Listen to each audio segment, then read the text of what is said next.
അനാവശ്യമായ നിയമവിരുദ്ധമായി ഞങ്ങളുടെ പ്രവർത്തകരുടെ നേരെ പോകുന്ന മുട്ടുകാലിൽ പറഞ്ഞേക്കാം. മുട്ടുകാലി തല്ലിയൊടിക്കുന്നു പറഞ്ഞാൽ മുട്ടുകാലി തല്ലിയൊടിക്കുന്നു തന്നെയാണ് അതിന്റെ പച്ച മലയാളം. മനസ്സിലാക്കിക്കോ. തല്ലിയിട്ടുണ്ട്, സിഐയുടെ ഓഫീസിൽ കയറി തല്ലിയിട്ടുണ്ട്. സഞ്ജയ് എന്ന് പറയുന്ന എസ് ഐ പഴയാളോട് ചോദിച്ചാൽ മതി. സ്ത്രീ വിഷയം ഉൾപ്പെടെ നിരവധിയായ പ്രശ്നങ്ങൾ ഉണ്ടാവുകയും ചെയ്തു. അയാള് ആ അഗസ്റ്റിൻ എന്ന് പറയുന്ന സർക്കിൾ ഇൻസ്പെക്ടറാണ്. അദ്ദേഹത്തിന്റെ മുറിയിൽ അനുവാദമില്ലാതെ കടന്നു വരികയും ഞങ്ങളോട് മോശമായി പെരുമാറുകയും ഞാനിരുന്ന കസേരയെടുത്ത് അയാളെ തല്ലുകയും ചെയ്ത അനുഭവം ഉണ്ടായിട്ടുണ്ട്. പിന്നെ 2 ദിവസമേ സഞ്ജയ് ഇവിടെ ഇരുന്നുള്ളൂ. ഇന്ന് അയാൾ സർവീസിലില്ല. എൽദോസ് അടക്കമുള്ള കാളിയാറിൽ തോന്നിവാസം കാണിക്കുന്ന പോലീസ് ഉദ്യോഗസ്ഥന്മാർ നല്ല ബന്ധം ഓർത്തുകൊള്ളണം. പോലീസ് സ്റ്റേഷനിൽ കയറി തല്ലും, പോലീസ് സ്റ്റേഷനിൽ കയറി തല്ലും. ഒരു തർക്കവും വേണ്ട. മര്യാദ കേട് കാണിച്ചാൽ പോലീസ് സ്റ്റേഷനിൽ കയറി തല്ലും. ബാക്കി ഞങ്ങൾ നോക്കിക്കോളാം. മര്യാദയുണ്ടെങ്കിൽ മാനിക്കും. ഇവിടെ സ്റ്റേഷൻ ഹൌസ് ഓഫീസറോട് എനിക്ക് ബഹുമാനമാണ്. സത്യസന്ധമായി കാര്യങ്ങൾ ചെയ്യുന്ന ഉദ്യോഗസ്ഥനാണ് അദ്ദേഹം. പക്ഷേ SP എനിക്കറിയാം, അദ്ദേഹം ഇവിടെ കാളിയാർ CI ആയിരുന്ന ആളാണ്. എന്റെ വിവാഹത്തിനടക്കം വന്നയാളാണ് സാബി മാത്യു സാറ്. അദ്ദേഹത്തിന്റെ നിർദ്ദേശപ്രകാരമാണ് ഈ കേസെടുത്തിട്ടുള്ളതെന്നറിയാം. CIക്ക് പരിമിതികൾ വന്നു. പക്ഷേ അദ്ദേഹത്തോട് ഞാൻ ഒറ്റ കാര്യമാണ് ചോദിക്കുന്നത്. നിങ്ങളിട്ട വകുപ്പുകൾ പ്രകാരം എന്തെങ്കിലും ഒഫൻസ് ഞാനോ എന്റെ സഹപ്രവർത്തകരോ ചെയ്തിട്ടുണ്ടോ? ഹൈക്കോടതിയിൽ നിങ്ങൾ മറുപടി പറയേണ്ടി വരും. പോലീസ് കംപ്ലൈന്റ് അതോറിറ്റിയിൽ നിങ്ങൾ മറുപടി പറയേണ്ടി വരും. മനുഷ്യാവകാശ കമ്മീഷന് മുമ്പിൽ നിങ്ങൾ മറുപടി പറയേണ്ടി വരും. അവിടെ ഞങ്ങൾ 2 വീലർ റാലി മുൻകൂട്ടി അനൗൺസ് ചെയ്ത പരിപാടിയാണ്. പദയാത്ര മുൻകൂട്ടി അറിയിച്ച പരിപാടിയാണ്. പഞ്ചായത്ത് ഓഫീസ് മാർച്ച് മുൻകൂട്ടി അറിയിച്ച പരിപാടിയാണ്.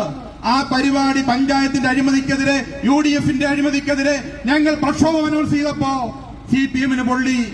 16 വർഷം അതിന്റെ ലോക്കൽ സെക്രട്ടറിയെ ഈ പഞ്ചായത്തിൽ പ്രവർത്തിച്ച് എനിക്ക് CPMനെ പരിചയപ്പെടുത്തേണ്ട കാര്യമില്ല. അവർക്ക് പൊള്ളി. പെട്ടെന്ന് അവർ തട്ടിക്കൂട്ടിയ സമരം. അതിന്റെ ജില്ലാ സെക്രട്ടറി, പണ്ട് കാളവണ്ടി ഓടിച്ചുകൊണ്ടിരുന്ന CV വർഗീസ്, അതിന്റെ ഉദ്ഘാടകൻ. ഞങ്ങളുടെ ബൈക്ക് റാലിയിൽ 100 കണക്കിന് സ്ത്രീകളടക്കം പങ്കെടുത്ത ബൈക്ക് റാലി മൈക്ക് സാങ്ഷൻ അടക്കമുള്ള നിയമപരമായ എല്ലാ അനുവാദവും വാങ്ങിച്ചുകൊണ്ട് നടത്തിയ പരിപാടി. അവിടെ യോഗം നടക്കുമ്പോൾ CV വർഗീസ് പ്രസംഗിക്കുന്നു. എന്തെങ്കിലും ഉപദ്രവം ഞങ്ങൾ ചെയ്തോ? നിങ്ങൾ പറ. തന്തയ്ക്ക് പറഞ്ഞ പോലീസുകാരുടെ പറ. എന്തെങ്കിലും ഞങ്ങൾ ചെയ്തിട്ടുണ്ടോ? എന്തെങ്കിലും ഒരു ഒഫൻസ്, അവരുടെ പൊതുയോഗത്തെ തടസ്സപ്പെടുത്തുന്ന എന്തെങ്കിലും മര്യാദകേട് ഞങ്ങളുടെ ഭാഗത്തുണ്ടായോ? CCTV ക്യാമറയുടെ ഫുട്ടേജ് ഞങ്ങളുടെ കയ്യിലുണ്ട്. 100 കണക്കിന് ബഹുജനങ്ങൾ സാക്ഷി പറയാറുണ്ട്. എന്തായിട്ടിരിക്കുന്ന വകുപ്പ് 182, 190, 191, 192. എങ്ങനെ നിൽക്കുക ഈ ഒഫൻസ്? എങ്ങനെയാണ് കലാപത്തിന് ഞങ്ങൾ ആഹ്വാനം ചെയ്തത്? എന്ത് ക്രിമിനൽ കുറ്റമാണ് ഞങ്ങൾ ചെയ്തത്? നിങ്ങൾ പറ.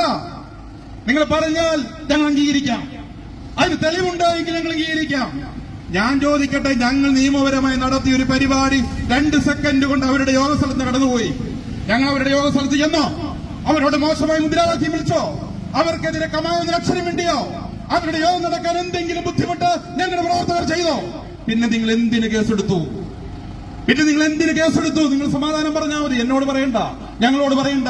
ഹൈക്കോടതിയിലും പോലീസ് കംപ്ലൈന്റ് അതോറിറ്റിയിലും ഒരു കാര്യം ഞാൻ അടിവരയിട്ട് പറയാം. ഈ കേസിന്റെ അവസാനം എന്താണെന്ന് 19 വർഷമായി അഭിഭാഷക പണിയിൽ എനിക്ക് നല്ല ധാരണയുണ്ട്. ഇതിന് ഉത്തരവാദിയായ പോലീസ് ഉദ്യോഗസ്ഥന്മാർ ഞങ്ങൾക്ക് നഷ്ടപരിഹാരം തരേണ്ടി വരും. നഷ്ടപരിഹാരം തരുന്ന നിലയിലേക്ക് കാര്യങ്ങൾ മാറും. ഈ കേന്ദ്രം ഭരിക്കുന്ന ഞങ്ങളോട് ഇതാണെങ്കിൽ സാധാരണക്കാരുടെ ഒരു സമീപനം എന്താ? ഇവിടെ ഒരുത്തനുണ്ടല്ലോ, ഷാനവാസ്, കരിമണ്ണൂർ പോലീസ് സ്റ്റേഷനിലെ ജോലി. അയാളുടെ വോയിസ് എല്ലാം പുറത്തു വന്നല്ലോ.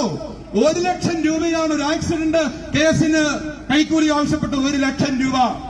ആ മാനിൽ ഇവിടെ ഇരുന്നപ്പോ ഈ ഒടിയപാറയിൽ ജീന ബസ് ആക്സിഡന്റിൽ പെട്ടു, കൈക്കൂലി ആവശ്യപ്പെട്ടു. കുറെ തെമ്മാടികൾ ഈ പോലീസ് സേനയിൽ കടന്നുകൂടിയിരിക്കാൻ അന്തസ് വേണ്ടേ? നിങ്ങൾക്ക് ജോലി ചെയ്യുന്നതിന് ശമ്പളം തരുന്നില്ലേ? ഈ നാരി പണി കാണിക്കണോ? ഈ നാരികൾക്ക് അന്തസ്സോടെ ജോലി ചെയ്യണം. നിങ്ങൾ അന്തസ്സോടെ ജോലി ചെയ്താൽ നിങ്ങളെ ഞങ്ങൾ ബഹുമാനിക്കും. അന്തസ് കേട് കാണിച്ചാൽ ചെറിപ്പൂലി അടിക്കും. ഒരു തർക്കവും വേണ്ട. ഒരു തർക്കവും വേണ്ട. നിങ്ങളുടെ മുഖത്ത് നോക്കിയാണ് പറയുന്നത്. നിങ്ങൾക്ക് മാന്യമായ ശമ്പളം തരുന്നുണ്ട്. നിങ്ങളുടെ ജോലിയുടെ റിസ്ക്കും അതിന്റെ സ്ട്രെസ്സും എല്ലാം മനസ്സിലാകുന്നവരെ ഞങ്ങൾ. പക്ഷെ മാന്യത കാണിക്കണം. CV വർഗീസ് വിളിച്ചു പറഞ്ഞുകൊണ്ട് കേസെടുക്കാനിരിക്കുവാണോ? ഇനി നിങ്ങളെ സഹായിക്കാൻ അയാളുണ്ടാകുമോ? മറ്റൊരു വിവരദോഷിയുണ്ട്, കരിമണ്ണൂര്, അഹങ്കാരത്തിന്റെ 7 രൂപ BP സുമേഷ്. അവൻ പറഞ്ഞാൽ നിങ്ങൾ കേസെടുക്കാനിരിക്കുവാണോ? അവന്റെയൊക്കെ വീട്ടിൽ നിന്നാണ് നിങ്ങൾക്ക് ശമ്പളം തരുന്നത്. നിങ്ങൾക്ക് എന്തെങ്കിലും പ്രശ്നമുണ്ടോ? സഹായിക്കാൻ അവരുണ്ടാകുമോ? എത്രയോ സാധാരണക്കാരുടെ പരാതികളുമായി ബന്ധപ്പെട്ട് സാധാരണക്കാർ ഈ നാട്ടിൽ ഞങ്ങളെ സമീപിക്കുന്നുണ്ട്.